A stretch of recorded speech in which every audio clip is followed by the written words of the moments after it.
வணக்கம் அனைவருக்கும். எல்லாரும் எப்படி இருக்கீங்க? நல்லா இருக்கீங்களா? ஒன்றும் பண்ணலை, சாதாரண சாம்பார் தான் வைக்க போகிறேன். சிம்பிளான ஒரு சாம்பார் தான். இது எல்லாருக்கும் தெரியும். இது ராசாத்தி கீரைன்னு சொல்லுவாங்க எங்கள் ஊருங்கள்லாம். இது சிட்டிலேயும் சரி, கிராமங்களும் சரி, பின்னாடி பக்கம் தோட்டம் இருந்தால் தானாகவே முளைக்கும். இது சின்ன ஒரு களை வச்சாலும் நல்லா சரியாக வந்துடும். தப்ப தப்பன்னு வரும், நல்லா ஹைட்டாக வளரும். இந்த பூ பார்த்திங்கன்னா ஊதா கலரில் பூக்கும். இது எல்லாரும் பார்த்துருப்பீங்க. எங்கள் ஊரில் இது ராசாத்தி கீரை சொல்லுவாங்க.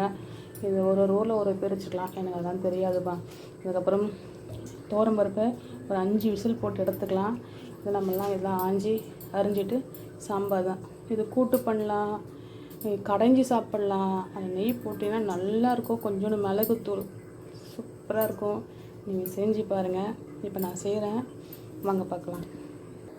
அப்புறம் சின்னதாக ஒரு விஷயம், எல்லோரும் சொல்லுவாங்க குக்கர் இப்படி வச்சா பொங்காது, அப்படி வச்சா பொங்காது, உள்ளே கிண்ண வைக்கலாம், மேலே எண்ணெய் ஊற்றலாம், பொங்காதுன்னு சொல்லுவாங்க.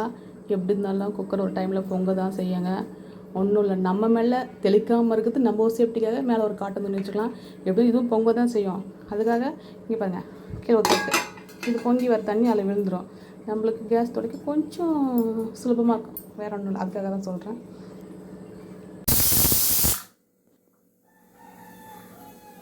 மிக்ஸில் இருந்துச்சுங்க. இங்கே பாருங்கள், தண்ணி கீழே நம்மளுக்கு ஒன்றும் இல்லை. அப்படியே மிக்ஸில் போட்டுட்டு எடுத்து ஒன்றுமே இல்லை பாருங்கள்.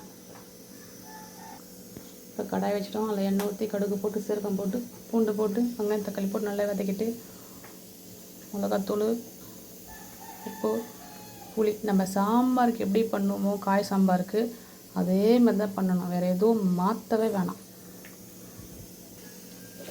எண்ணெய் காஞ்சிட்டு கடுகு போடுறேன். பூண்டு போட்டுட்டு சின்ன அரிஞ்சு அதை போட்டுட்டு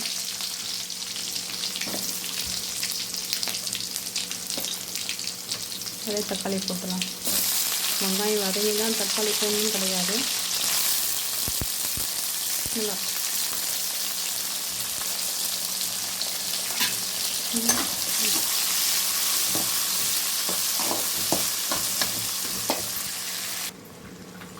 இதில் மிளகாத்தூள், புளி, உப்பு, பெருங்காய பொடி போட்டிருக்கேன்.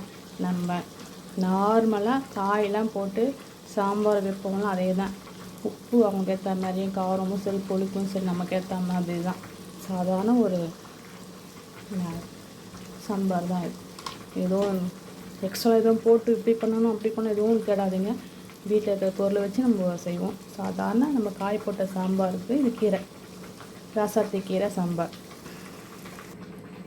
நம்ம எத்தனை பேருக்கும் அது தேவையான தண்ணி ஊற்றியாச்சு. நல்லா இது கொதிக்கிட்டோம்.